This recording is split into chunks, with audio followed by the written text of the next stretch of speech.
Olá! Seja muito bem-vindo e bem-vinda ao nosso podcast. Meu nome é Antônio, e hoje falaremos sobre a Clostridium difficile.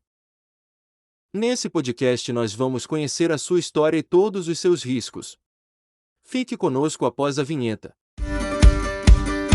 Somos a EGCLIA. Acompanhe nossos podcasts e profissionalize-se ainda mais. Começando, vejamos o que é a Clostridium difficile.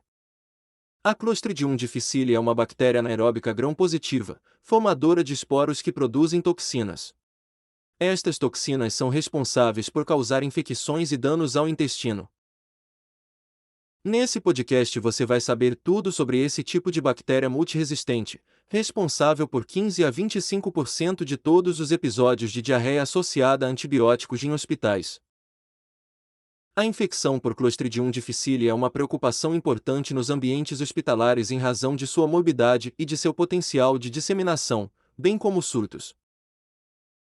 Ela tem a capacidade de sobrevivência no meio externo, justamente pela formação dos esporos altamente resistentes, tanto às condições do ambiente quanto aos produtos de limpeza e desinfecção. Por isso, ter os recursos certos, como os desinfetantes hospitalares, é fundamental para garantir a eliminação da bactéria dos espaços de saúde e oferecer segurança hospitalar e bem-estar de pacientes, médicos e demais profissionais da área. O que é uma bactéria? Vamos entender do que se tratam as bactérias multiresistentes, já que Clostridium difficile faz parte desse grupo. É necessário compreender as diferenças e semelhanças entre elas, os vírus e outros agentes patológicos. Bactérias são organismos microscópicos, unicelulares formados por única célula e fazem parte do reino Monera. Elas podem ou não formar colônias e possuem material genético disperso no citoplasma, por isso, são denominadas procariontes. Esses organismos possuem também uma parede celular que tem como principal função manter a forma das células bacterianas e garantir proteção. Em algumas espécies de bactérias multiresistentes, é possível notar ainda uma cápsula polissacarídica que envolve a parede. Bactérias multiresistentes são seres vivos e, assim, têm seu papel fundamental no equilíbrio do ambiente, já que são responsáveis pela fixação do nitrogênio, pela fermentação e pela produção de antibióticos e vitaminas, entre outras ações. Porém, nem todas fazem bem à saúde dos seres humanos. Existem bactérias multiresistentes patogênicas, que causam doenças, como por exemplo, difteria, pneumonia, meningite meningocócica, tétano, leptospirose, sífilis, botulismo, entre outras. Agora vejamos os esporos e sua definição. Podemos ver os esporos como filhos das bactérias, fungos e algas. Os esporos são estruturas resistentes que, frequentemente, são adaptadas para dispersão e capazes de formar um novo indivíduo.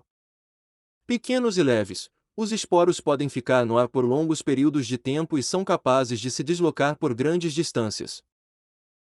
No caso das bactérias, há os esporos bacterianos, que são como estruturas de sobrevivência quando estas se encontram em condições desfavoráveis.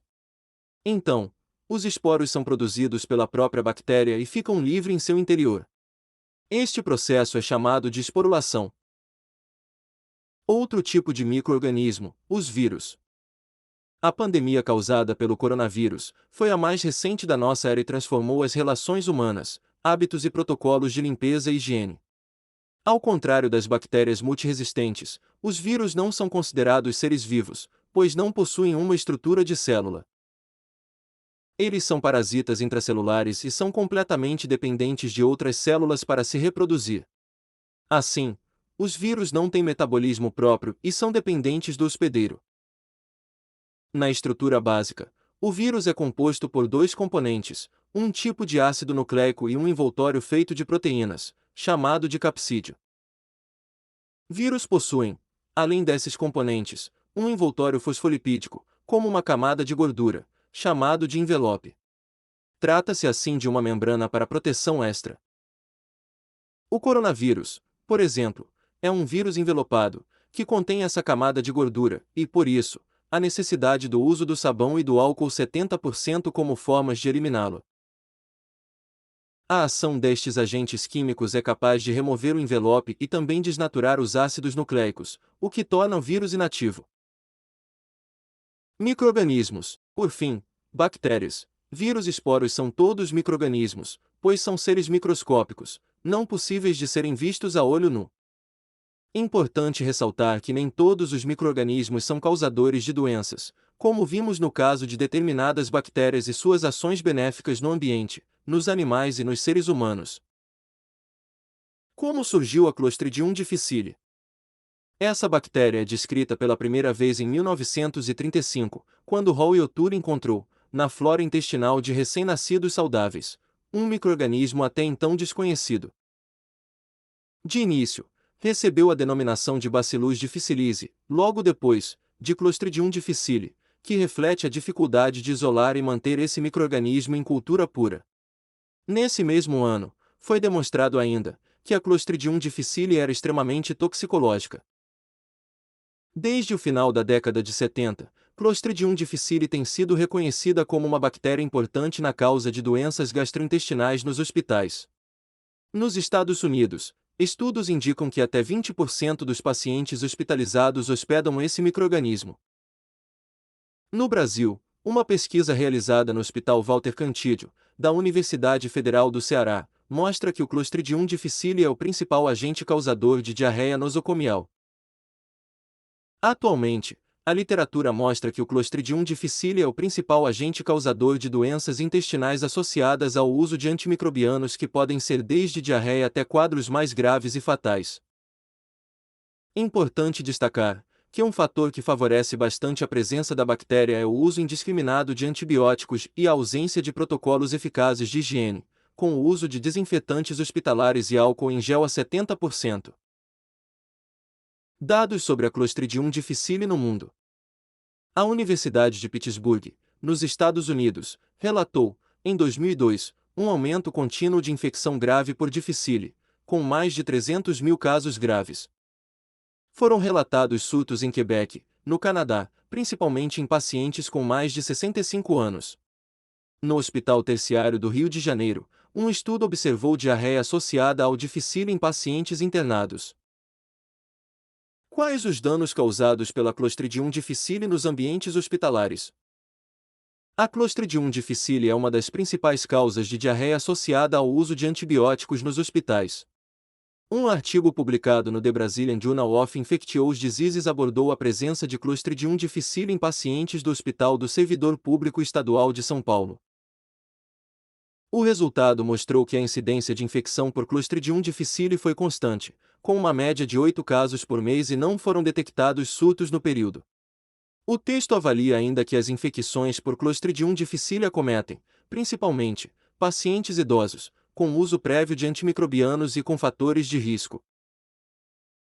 Quais as formas de prevenção da Clostridium difficile? Ou como controlar a sua presença em hospitais? É sabido que estes micro-organismos são transmitidos de pessoa a pessoa ou por meio do ambiente.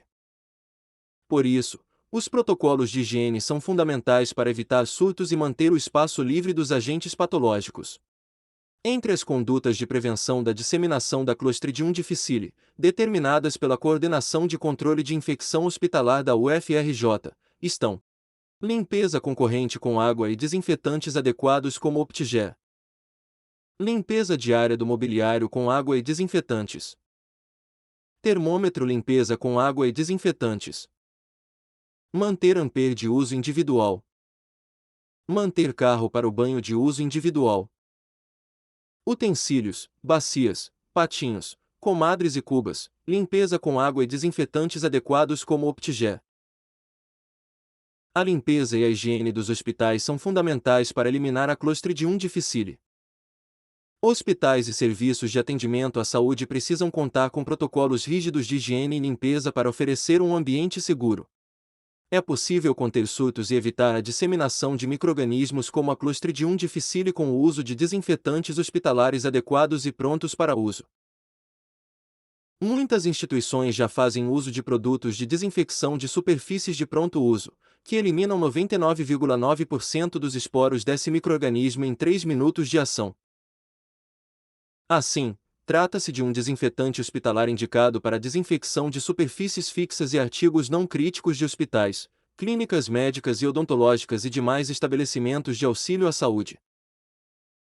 Há ainda as opções em álcool em gel 70% e em espuma, com propriedade hidratante, como a linha Apticare, capazes de realizar a limpeza e a desinfecção das mãos de forma prática e rápida, sem agredir a pele. Utilizados em dispensers, o álcool em gel e o álcool em espuma são de fácil acesso aos profissionais da saúde e aos pacientes, para que mantenham uma rotina de higiene e prevenção. É importante destacar que os produtos para higiene das mãos devem ter efeito biocida, capaz de agir contra um amplo espectro de bactérias, que podem ser gram-positivas, gram-negativas, como a Clostridium difficile, além de vírus. Por fim, é fundamental que os hospitais e serviços de saúde façam uso de produtos profissionais, registrados na Anvisa e que sejam comercializados por lojas de material de limpeza e distribuidoras responsáveis. Bom, por hoje é só, obrigado pela atenção, e nos vemos em breve, em nosso próximo episódio.